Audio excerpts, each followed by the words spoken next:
Now, that electron, which is on top trying to hold on to the racks, not very well attached. The first little bump of energy will shed boron's electron. You may want to write that down. Next, layer number 2, semi-permeable electrolyte membrane. Your cells have these. Permeable means you can get through. Semi-permeable means kinda. An electrolyte means this is relevant to the charge of the item.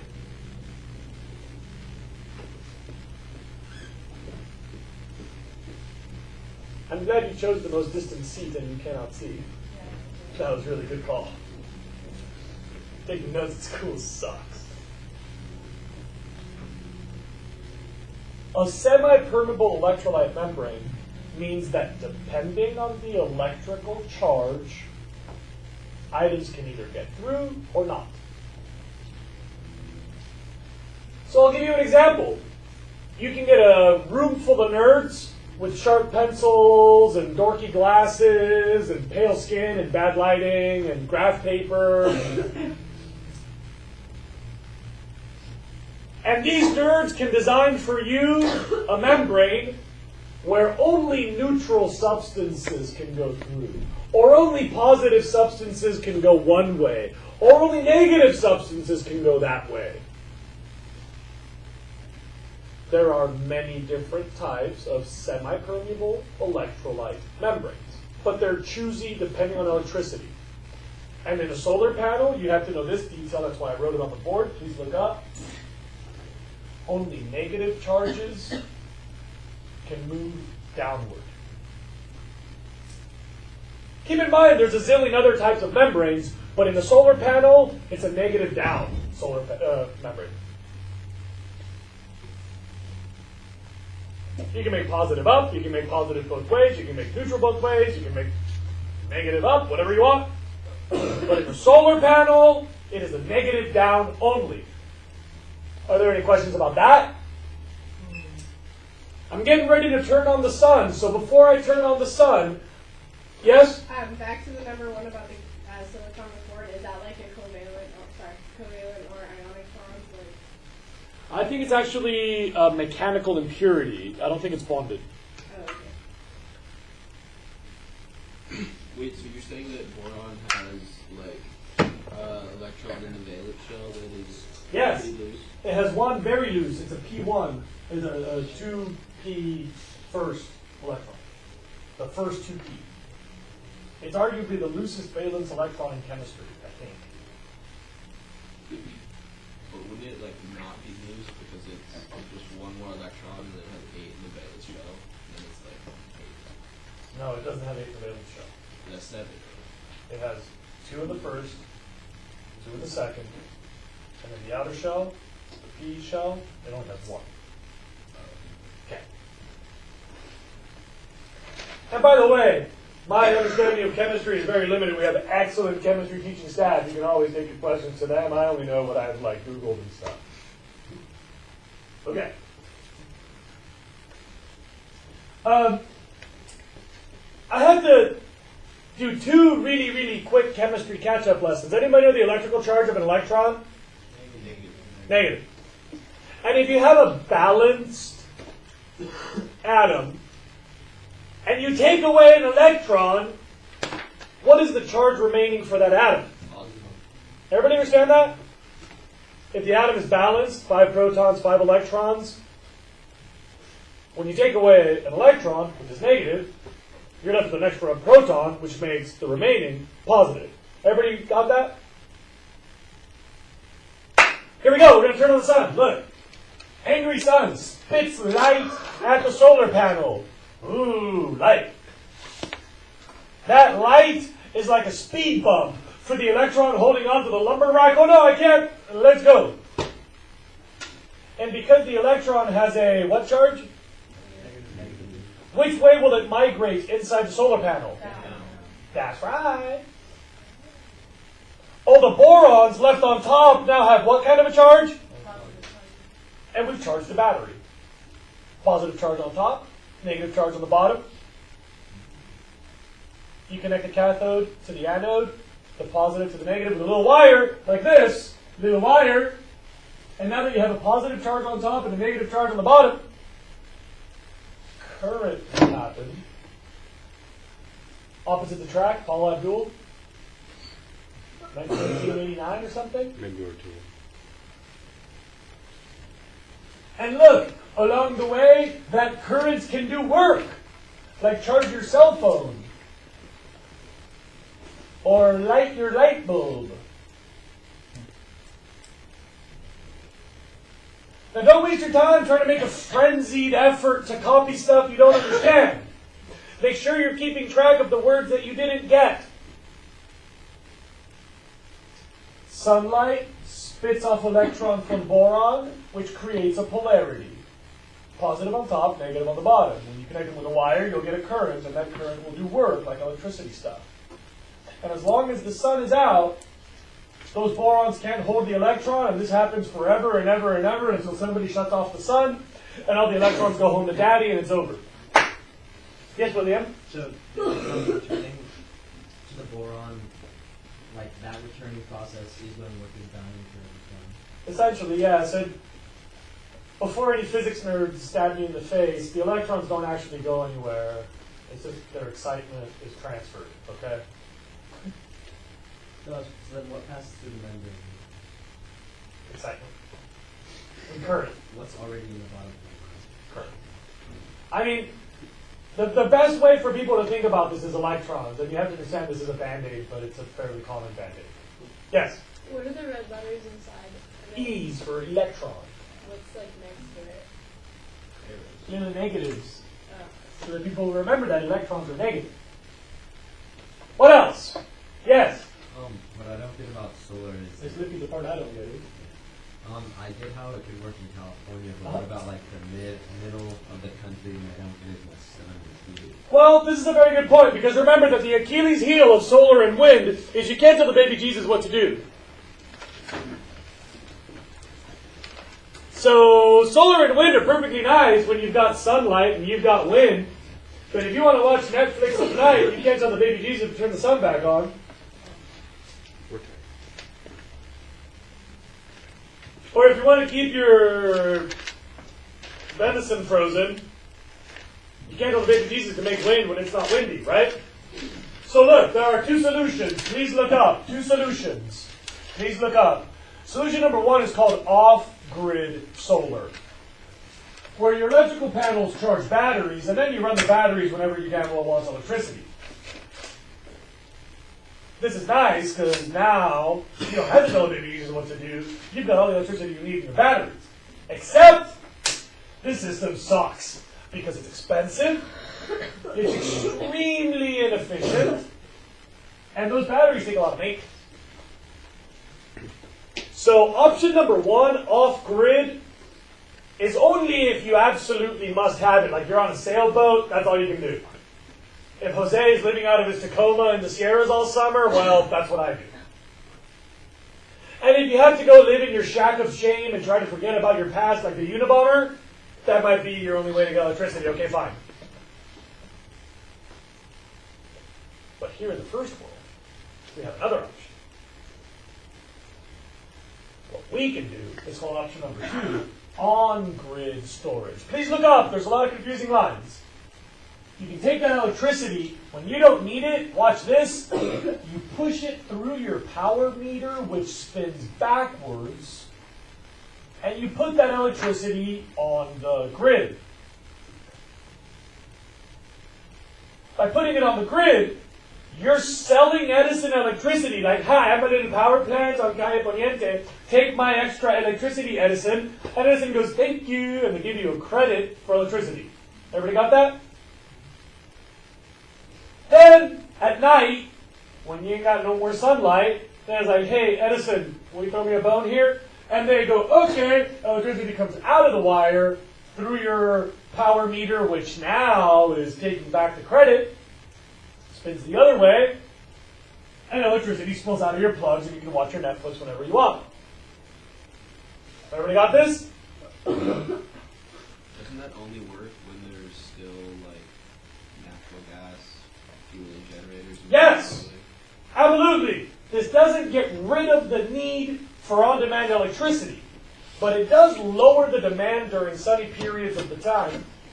Instead of putting it into a battery, which is about 3% efficiency in my car, if you have like crappy old car batteries and crappy wires and crappy facial hair, like you're only going to get like 3% efficiency out of those batteries.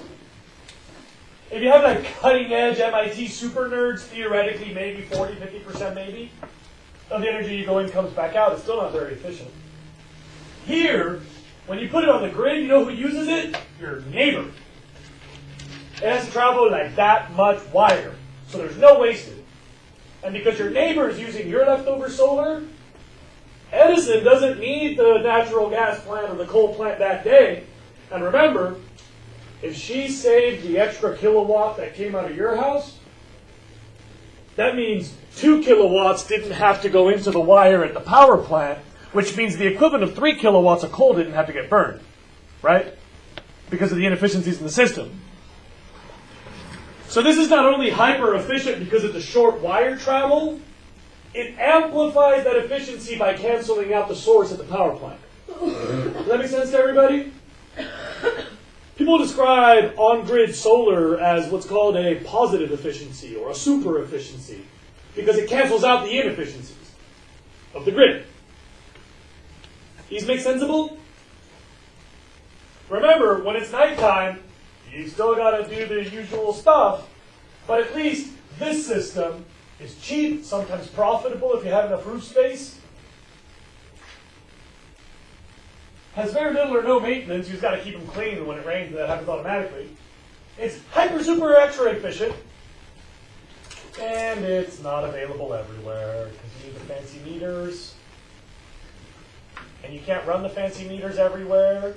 And now there's these really cool meters that are all electronic, but there's also these like loonies that think that they like give you cancer, or they're like creeping on your sex habits or something. Is that the smart meter?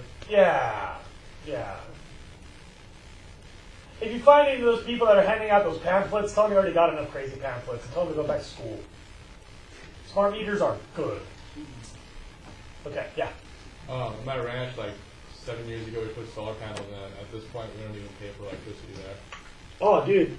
And with the amount of land that you had available, if you wanted to, you could put up another rack of panels and get to the point where the Edison company just starts cutting you a check.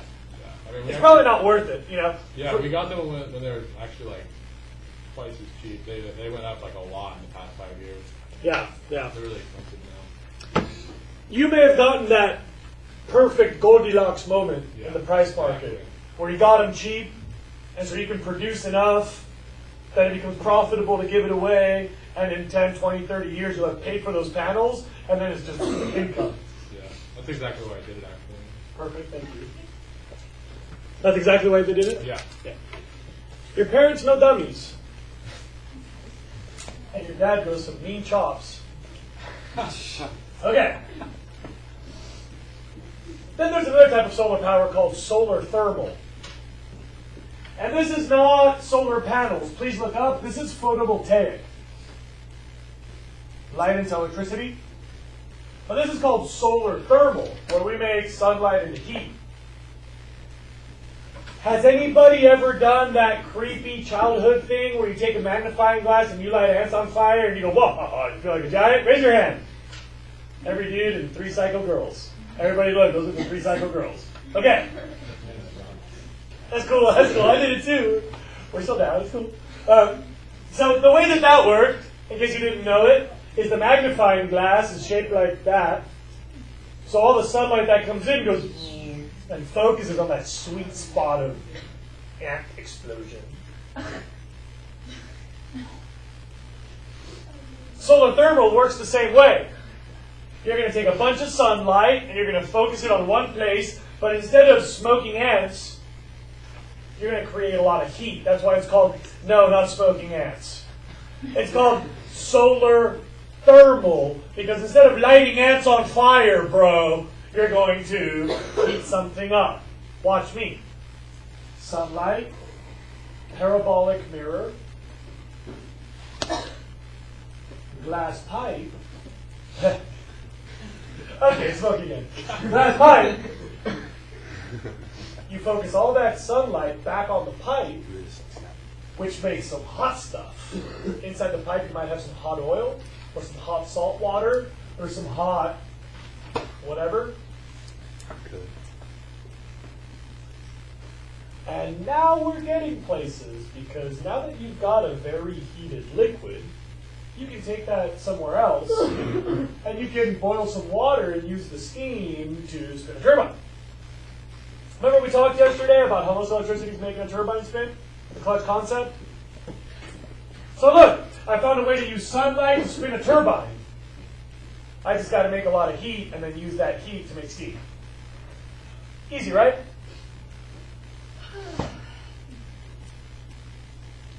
But the parabolic mirror thing, that's old school. Because it takes a whole lot of pipes. And pipes have a lot of surface area. So by the time you get that hot stuff back to your generator, you've lost most of the heat. And all those mirrors are really fancy because they're parabolic. So they got to be made just right. So that was the old school style. Anybody ever been to the Big Island of Hawaii?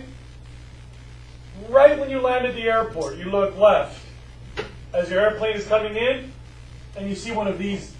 Anybody ever seen one of these facilities with the parabolic mirrors? Okay. Hello. Thank you. Julius Hanamoto.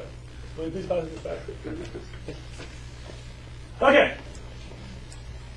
Now, there is some really good news. One really bit of good news. One bit of really good news is hot stuff can be stored, at least for a little while. So if I get some oil to like 900 degrees, then the sun can set, and I still got some hot oil at like 800 or 700 degrees. And you know, insulation and underground storage. And Jackie's really big on her cell phone. And when you've got that hot stuff stored in an underground cooler, well, you know, you can let it out at 3 in the morning and the kids can go play with their Xbox. Because you can make electricity whenever you want it because you can store hot stuff. Everybody got that? So now comes the new style of solar thermal. Anybody been to Vegas recently? You don't have to tell me what you did. We all know what happens in Vegas. It's cool. But when you were driving out to Vegas,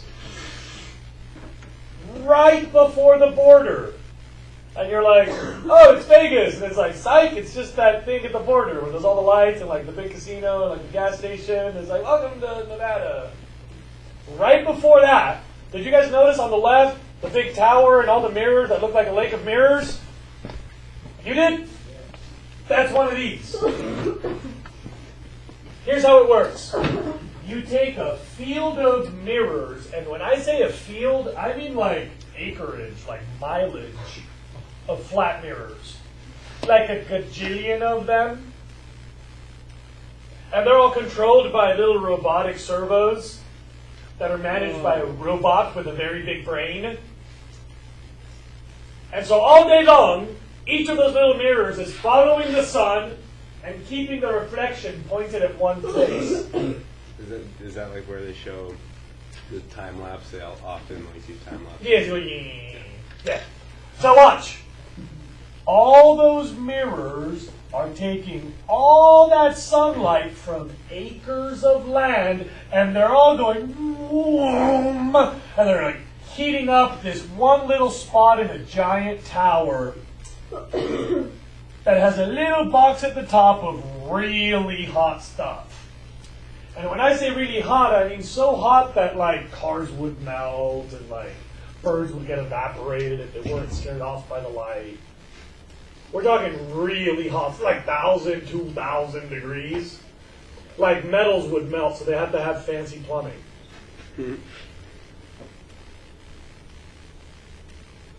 So hot that you can store that stuff for a really long time because it's really hot to begin with. So So like it's been a cloudy week in Las Vegas. We can still make electricity from the stuff that got heated a week ago. Maybe not quite as much electricity, but that's a lot of hot because it's really hot. So you put it in a deep underground super insulated container, and once you get that stuff really, really, really hot, you just sit on it. And like, oh, we need some electricity, and then you open the valve and it comes out like super, super like lava hot. And you use the plumbing and the heat exchanger and you make some steam, and you can make electricity all kind of anytime you want. Yeah. Wait, so this what does the hot stuff consist of? You know, melted narwhals, Oh, okay. leprechaun hats. I heard they use salt, like literally dry rock salt. But that doesn't make any sense to me. I don't, does it? Can you melt rock salt? Probably.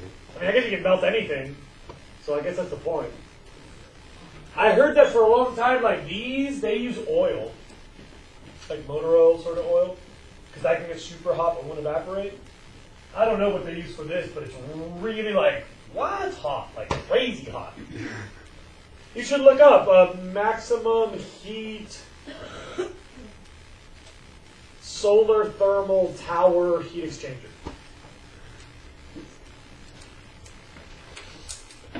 Okay, are there any questions about solar power? We've got photovoltaic and solar thermal, making heat out of electricity or making voltage out of electricity, off-grid and on-grid. Anyone? Bueller? Yes? Could you do the field of mirror things to, like... Ants? Yes. No, like with diesel... Seagulls? Yes. No, to, like, refine fossil fuels, save energy. Oh, probably. I mean, you can get all kinds of stuff, all kinds of hot. So if you need hot, you can do that, yeah. The cost effectiveness is probably questionable for some applications because there might be cheaper forms of hot. It is carbon free, you know, it lasts forever. Once you build it, it's pretty much a closed system. Okay, are there any other questions? We're about to do hydrogen fuel cells. Critical detail about number 30 hydrogen fuel cells is they're not an energy source. They're energy storage. And it's very important that you understand that. It's not like a battery that you charge the battery. Here's what I mean. It takes energy to make the hydrogen in the first place. And so making the hydrogen is not itself easy. It takes a lot of energy for that.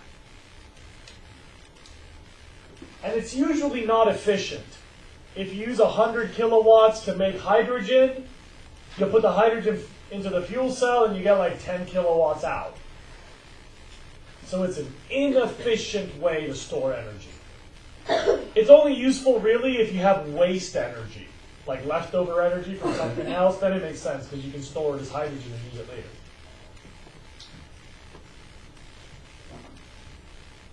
Let's build the hydrogen fuel cell. It's got a few different parts. Please look up. Metal on the right.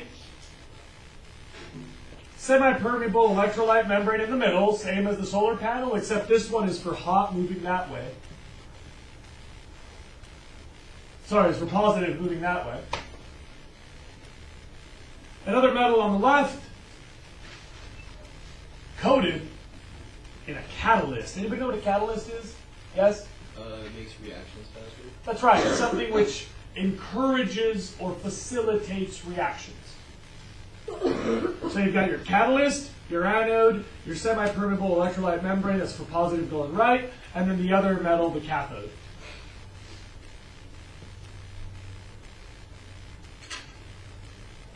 Luckily, you already took most of these notes.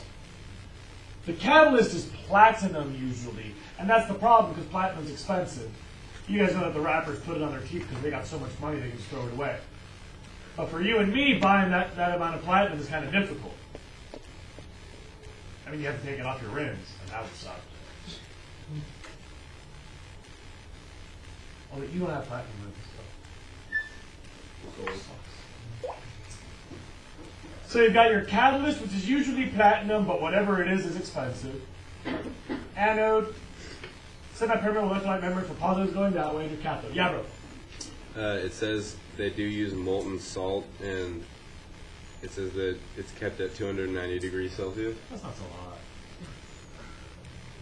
I was so ready to be impressed. 290, really? There's some can also be 500 degrees Celsius. Still weak. Sucks. That's 1,000 degrees. I'm out of here. What is that? How many Fahrenheit is that? How many Fahrenheits? That's like 1,000 degrees five, Fahrenheit. yeah, 1,000 degrees. All right, please look up. It doesn't know we're getting somewhere. Cool, bro. Cool. All right. Now, here's the thing about this catalyst, and before we can talk about the catalyst, we got to talk about the hydrogen. And if you don't know this, you write it down. But chemists already know this. Students, what are the subatomic parts that make up hydrogen? Four. What are the parts of that atom? Electron. How many electrons?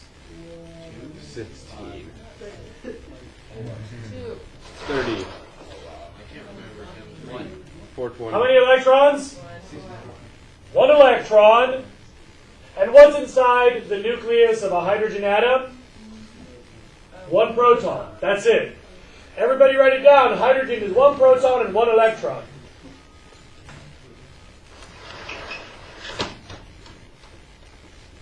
Now, platinum is like a home wrecker. Platinum drives a wedge between hydrogen lovers. And so you've got to know that platinum peels the hydrogen apart into 1 electron and 1 proton. Now watch, here it comes. This will all make sense if you wrote those two things down. If you don't write that down, I don't care about kids that don't like to try. Watch this. You take your hydrogen. When it runs into the platinum, the hydrogen is split into electrons, which are negative, and get stuck waiting, and protons, which are positive, so they will migrate to the right. Remember, because the semi-permeable is for positives going right only. So you've piled up all the protons on the right, all the electrons on the left, and you've got yourself a charged battery. Now we're ready to do some work, because there is potential for current. So you connect those with a wire. All the electrons rush through. They do some work on the way, like light your bulb. And funny thing happens, because we're on the surface of the Earth, there's oxygen. And electrons, protons, and oxygen makes water on the other side. Yeah? Aren't they all inside of Technically, it sweats off the cathode on the surface. Yes?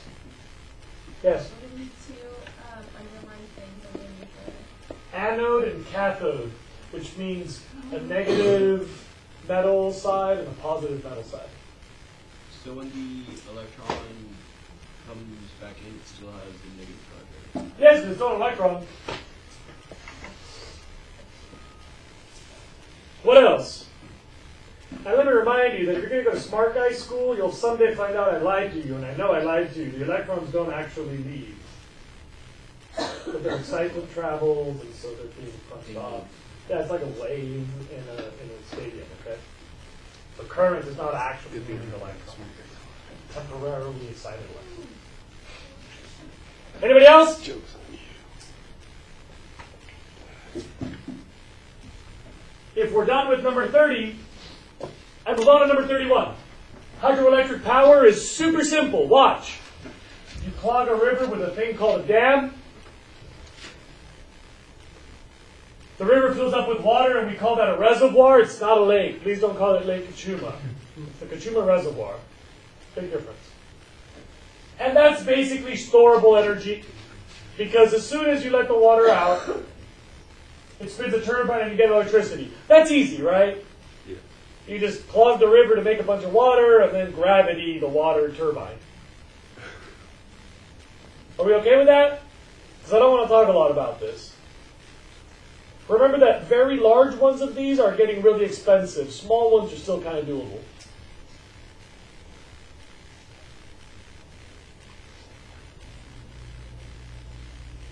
Now, number 32 is just a bunch of wacky ways to use the ocean to spin a turbine. And people have tried a bunch of ways, and look at me. Don't really work. Don't really work. Only work in a couple of places on the whole planet. And oh my God, sign me up. You ready? The first way to use the ocean is called a tidal barrage. And basically, you take a bay and you turn it into a reservoir. So you take a bay and you put a dam across it. That says bay plus dam. So instead of putting the dam in the river, you put the dam across the opening of the bay. Now this part is kind of complicated because you've got to understand that the ocean has tides. High tide, low tide. Every, what is that, 11 hours and 20 minutes or something? 12 hours and 30 minutes? You get a high tide, low tide cycle.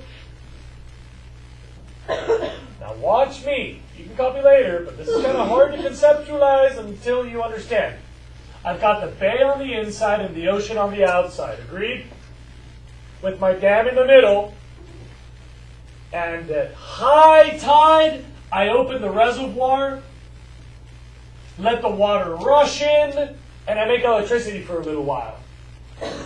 Then I shut off the dam, I wait, and then my reservoir is still full. So at low tide, I can open it, let all the ocean water rush back out, and then I wait. Does that make more energy when it comes back out? It makes energy both ways. Yeah. Makes energy when the high tide is flooding the bay, then you wait, and you can make energy draining the bay at low tide. Question over here first? Yes? Is it not totally efficient because it takes too long and you're waiting? You know, it's not totally productive. When it operates, efficiency, it's not an input of energy. So it's not an efficiency question, but it's not very productive. You can schedule like an hour of electricity at high tide and like an hour of electricity at low tide. And that's all you get. Maybe 2-3 hours depending on the difference, but it's not a lot. Yeah? Just blocking up a bay, is that pretty bad for... Ecologically, this is disastrous. One of the most important parts of the ocean, right? Estuaries. Hello, nursery effect, wetlands. So watch. You can schedule it, which is nice, but it's not a lot. It only works in the extreme north and the extreme south, where you have really significant tide changes. So like Norway, Argentina, northern Japan, Australia maybe. But nobody's really doing this anymore because it takes a ton of money over time. Do you guys realize concrete and fancy plumbing don't mix well with salt water and sand? So this one is basically a no-go. We've tried it, they've been built, and they've pretty much been dynamited and done away with. It was called tidal barrage. I give you this as a frame of reference just so you know it's not what we're really shooting for in the future. This is no-go anymore. Questions about that one? Number 2. Pretty simple. Look up. They're called submerged turbines or turbine reefs. And you can either, basically it's like a wind turbine that gets spun by current or by tidal changes. And you can also lay those out horizontally inside of an artificial reef and use incoming and outgoing tides to spin them. It's still the same problem. They barely operate. There's not a lot of places where they work. It's fragile because it's fancy engineering with salt water and sand. You're making a turbine that you're going to put in the water and then hope that the water moves it up to spin a turbine, which is not really that much. Not so likely. These are usually in sensitive tidal areas. They're high maintenance. So number 2 is not really and maybe, but not really. Questions about number 2? Yes? Wait, for the first one, what is the X for only? Is bullet point only X? Extreme north and extreme south. Like Alaska. Okay, now watch. Oh, yep. What if you didn't dam the bay and then just put a bunch of those at the Yeah. end of the bay? So the first way was to dam it. The second way is to do this. That's the same sort of location. You still want to find a place where the water rushes in and out for both of these. Now, I've got to do a quick chemistry patch. Does anybody know the boiling temperature of water? 100 degrees Celsius. 100 degrees Celsius, which is 212 something Fahrenheit. Now here comes a news flash. Not everything boils at the same temperature. Like, has anybody noticed what happens when you spray ammonia on a hot car window, like Windex? It goes, and it evaporates immediately, because ammonia boils at like 82 degrees or something, depending on the mix. There are some things which go into a vapor at much lower temperatures. It's not all like water, so watch me. If I find some of those heat exchanger fluids with a low boiling point,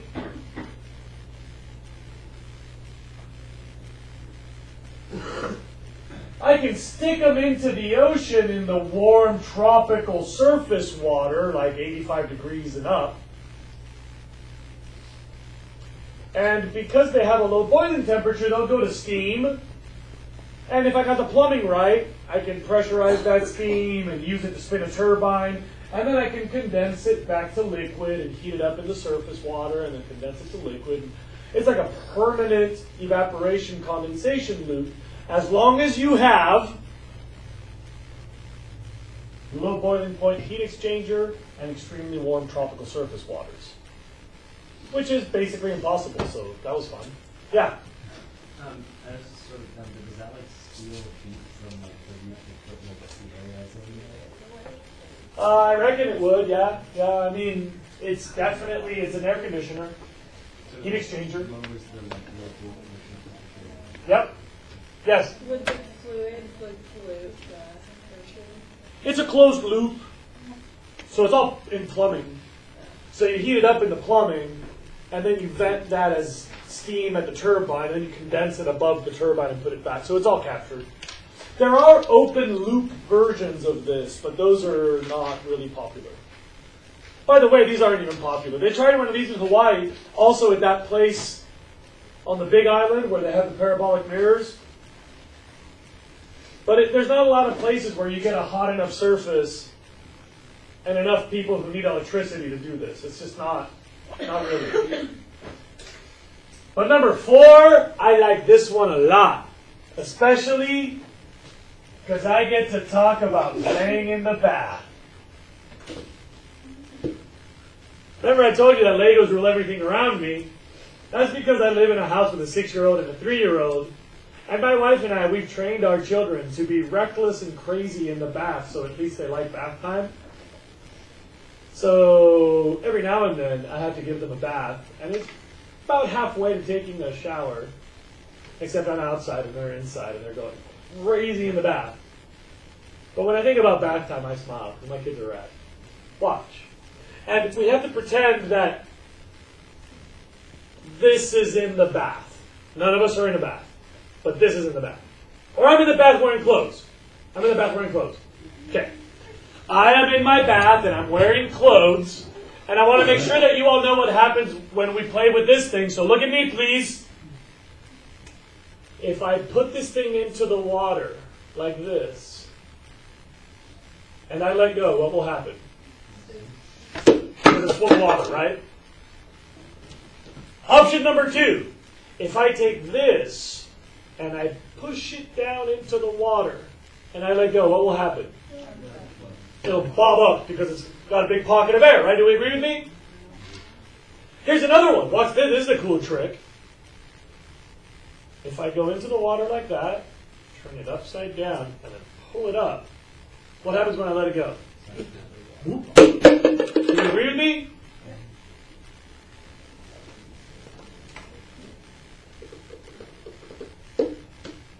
Now, what if I were to take a hot nail, very, very, very hot, and burn a small little hole in the top of my container like this. So that's a hole now. And I go pushing it down into the water like that. What would happen? You go easier. Wind pull it back up, water will First of all, it would start to sink because second of all, air would come out of the hole, right? Do we agree with me? And now what would happen if I pull this out of the water about that far? Air would suck in. Air would suck into the little hole, right? So now, what would happen if I anchor this to the side of the bathtub and I could trick the baby Jesus into moving the water up and down for me? You can put a turbine inside. That's right, because air would go in through that hole and out through that hole as the water moved in and out of my container, right? I could use my oscillating water column to create air movement that could spin a turbine. He's very good. You like my analogy? Fun day in the bath today. Look! I'm going to do that when I get up. Sea surface goes up and down. Thank you, baby Jesus. Oscillating water column goes in up and down inside the column like a piston in a cylinder. Air goes in and out past a turbine. You can get that plumbing a million different ways. So you can use an in pipe and an out pipe with two separate turbines. You can use a single pipe with a turbine that spins both ways. Even better, watch this, it's bankable. You can build like a giant pier with like 1,000 of these. And instead of having 1,000 turbines, you can just have a bunch of air hoses that all add up all of that wind onto a couple of big old turbines. You understand what I'm saying with this? More good news, it's nearly constant. There are places on Earth where the surface has always got a little bit of bump on it. What's more, this adds tidal habitat because it's an artificial reef below ground and shade above.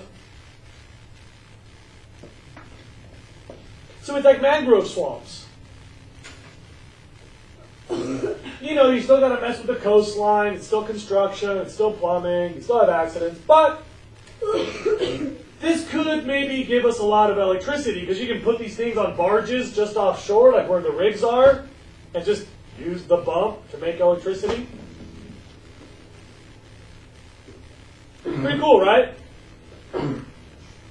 Anybody want to ask you something about this? Yes? Is the amount of like wind that the oscillating water thing is the amount make a lot of energy, or is it? No. It's not that efficient, but it's not that bad. It's all a question of how big is your water piston versus how small is your hole versus how well you can transmit that to mechanical energy. All things considered, you need to add up a whole bunch of plumbing to spin one actual turbine. Right. But you're saying it has the least like environmental impact. It's like pretty. Well, yeah, exactly. People wonder at the scale, is there a certain Goldilocks moment where you can get not too big and not too small and just enough mechanical advantage out of that? You know, because if you think about it, the amount of water that moves up and down in pistons the size of this room in a pier that's a mile out to the ocean is actually a lot of movement. And it's constant. So if you can translate all of that sea surface movement across a mile of these things, you know, you might be able to get a little juice out of that. Okay. Any questions about number 32, which is ocean power systems? Because I'm not done. Look, wind, I don't think I have to describe because it's already a turbine, right? Like, you just spin, okay, wind. Spin. See, look, there's my baby Jesus blowing on it. Good news, this is cheap. It's probably the cheapest alternative energy. Bad news, it takes a lot of land. You can't put it everywhere. There's not a lot of windy places. And there's like a little trade-off for environmentalists. It's a blender in the air. You guys know where birds like to fly? Yeah. You know which part of the air they like the best? The wind currents. You know what humans do when they see the wind current? They put a turbine there. What could possibly go wrong? I've walked underneath turbines and there's literally like piles of birds. Now they've geared them differently now so they don't spin as fast. They put kazoos and lights on them. I know, really. So the bird goes, what? Whoa.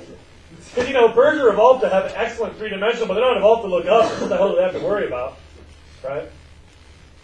And now we've made these, like, giant hatchets of death. And so, like... And you know what's even worse? Do you guys know that a wing operates on a pressure differential where the air has to move a long distance, so there's lower pressure above than below, so you get lift?